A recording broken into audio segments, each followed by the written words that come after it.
Hello, नमस्ते. कसे आहात सगळे? छान ना? मी पण एकदम मस्त आहे. मोनालिसा लक्षात आलं का हो? कोण मोनालिसा? हो, कुंभमेळ्यात रुद्राक्ष म्हणजे माळा हे सगळं विकणारी अतिशय सुंदर डोळे असलेली मुलगी. आपल्याला माहित आहे कुंभमेळ्यात बरेच लोक पण व्हायरल झाले.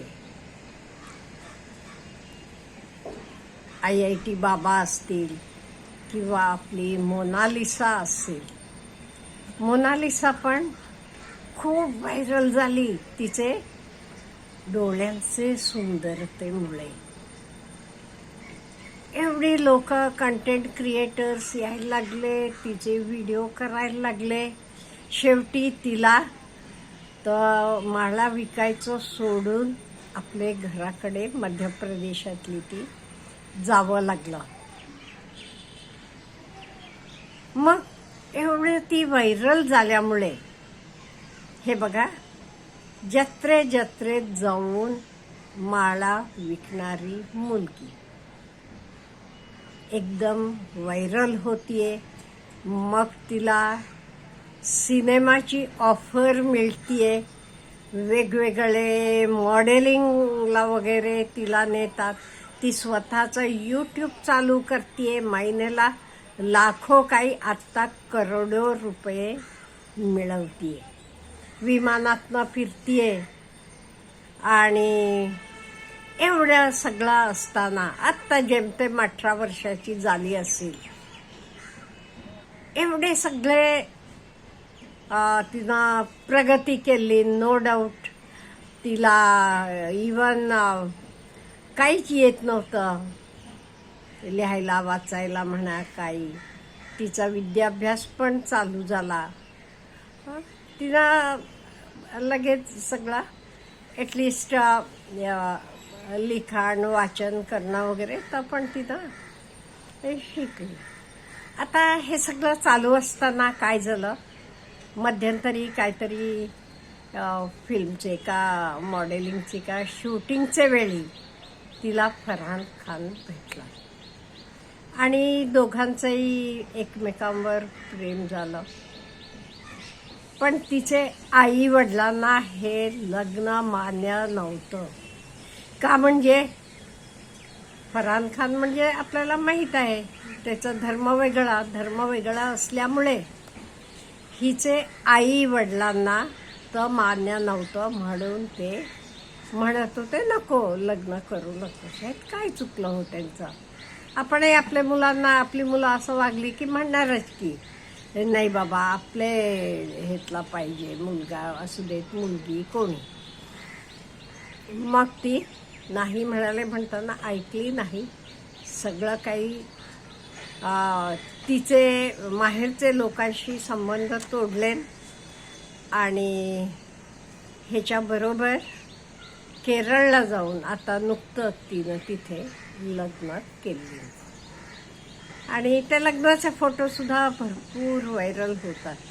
आता केरळला जाऊन का लग्न केली हा सगळा विषय वेगळा आहे. तो काही हे आपण बोलायला नको आहे का, म्हणजे त्याच्यावर दुसरा नवीन व्हिडिओ तयार होईल एवढा मोठा. आज आपण बोलणार आहोत असा रुद्राक्ष विकणारी मुलगी एकदम कसं तिचं जग बदलते. ती लखपती नव्हे करोडोपती बनतीये.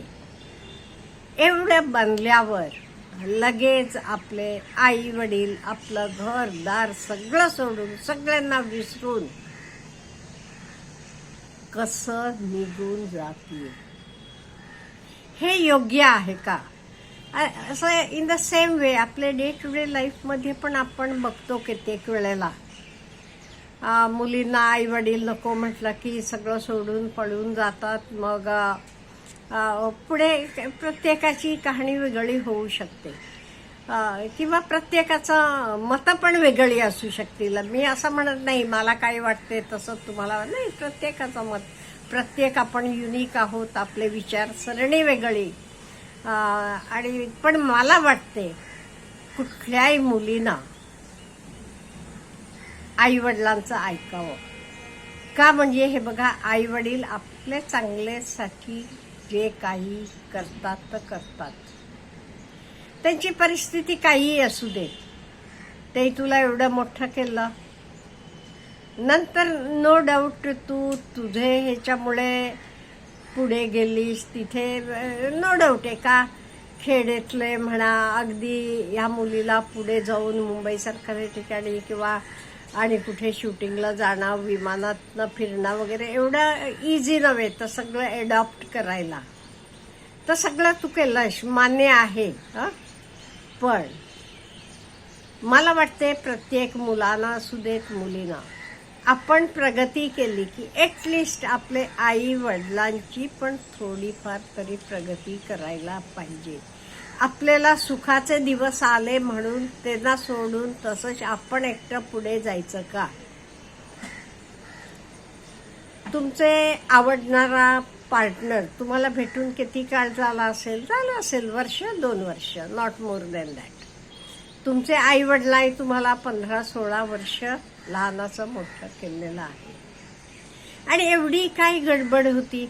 जेमतेम आता ती 18 वर्षाची झाली असेल, काही लोक म्हणतात नाही म्हणून, पण 18 वर्षाची झाली नसली की तिला पोलीस प्रोटेक्शन वगैरे मिळालं नसतं. तिनं केरळमध्ये पोलीस प्रोटेक्शन घेतलं ना, आपले आई वडील वगैरे एगेन्स्ट आहेत त्याला म्हणून, आणि पोलिसांनी सांगितलं ती सज्ञान असल्यामुळे, म्हणजे ते प्रोड्यूस केलेलं असणार कागदपत्र, तिचं 18 वर्ष पूर्ण झालेले. असं करणं हे योग्य आहे का? तिचं असं बोलत नाही मी. आपल्या समाजात सुद्धा आपण असं कितीतरी वेळेला कितीतरी गोष्टी बघतो. कितीतरी गरीब घरातल्या मुली आई वडील त्यांना नर्सिंगला म्हणा, म्हणजे त्यांच्या ऐपतीप्रमाणे शिक्षण घ्यायला पाठवतात. त्यांना शिक्षण मिळालं, त्या व्यवस्थित सेटल झाल्या, पगार पाणी चालू झालं की ह्या सगळ्या लोकांना विसरून आपलंच विश्व निर्माण करतात. अशा कितीतरी गोष्टी आहेत, तर काही आपण इथे बोलायला नको. पण ही मेंटॅलिटी योग्य आहे का? आपल्याला काय म्हणायचं आहे? अहो, आई वडील काय आपले शत्रू आहेत का? ते हो नाही काही म्हटले तरी त्याला काहीतरी कारण असेल ना, काहीतरी कारण असणारच आहे. त्यामुळे किंवा त्यांना कन्व्हिन्स करा, तुम्ही त्यांना पटवून द्या, नाही मी जे काही करते ते योग्य आहे, किंवा मी माणूस निवडलेला आहे तो योग्य आहे, मी कुठेही फसली जाणार नाही, किंवा तुम्हालाही त्यातनं काही धोका होणार नाही, हे तर करायला पाहिजे होतं. तर सगळं सोडून आपले आई वडिलांना ते होते त्याच स्थितीत सोडून आपण दुसऱ्या दुनियेत जाणं आणि तिथे राहणं, किंवा आपल्या लोकांसाठी आपल्याला करायची वेळ मिळालेली, संधी मिळालेली असताना सुद्धा त्यांच्यासाठी काहीही न करणं, हे काही मुलांना म्हणा, मुलींना कोणालाही शोभते का? अहो, मुलगा असो मुलगी असो, माझं मत आहे हे, ते आई वडिलांचे म्हातारपणात त्यांची काठी बनायला पाहिजे. त्यांची काठी बनायचं सोडून, त्यांना सोडून आपण स्वतंत्र पक्षासारखं कुठेतरी उडून जाणं, घरटं सोडून. आई वडील ते घरटेत आहेत, ते आहेत तिथेच. हे योग्य आहे का? मला आपली मतं पण पाहिजे ह्याच्यासाठी. आपल्याला काय वाटते? हे मोनालिसाचं एकटीचं असं म्हणत नाही मी, असं कितीतरी लोक आहेत, मुलंही असतील मुलीही असतील. पण बरेच वेळेला आपण मुलींचं बघतो का, म्हणजे मुलं शक्यतो नाही जात, किंवा जात असली तर त्यांचंही चुकते, त्यांचंही हे बरं. आपण आपले भावंडांचं म्हणा, ॲटलिस्ट आपले आई वडिलांना आपण एक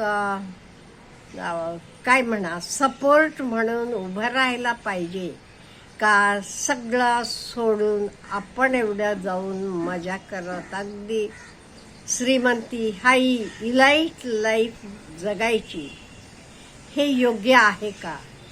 आपल्याला काय म्हणायचं आहे ह्याच्याबद्दल प्लीज मला कॉमेंट बॉक्समध्ये कळवा. Have a good day.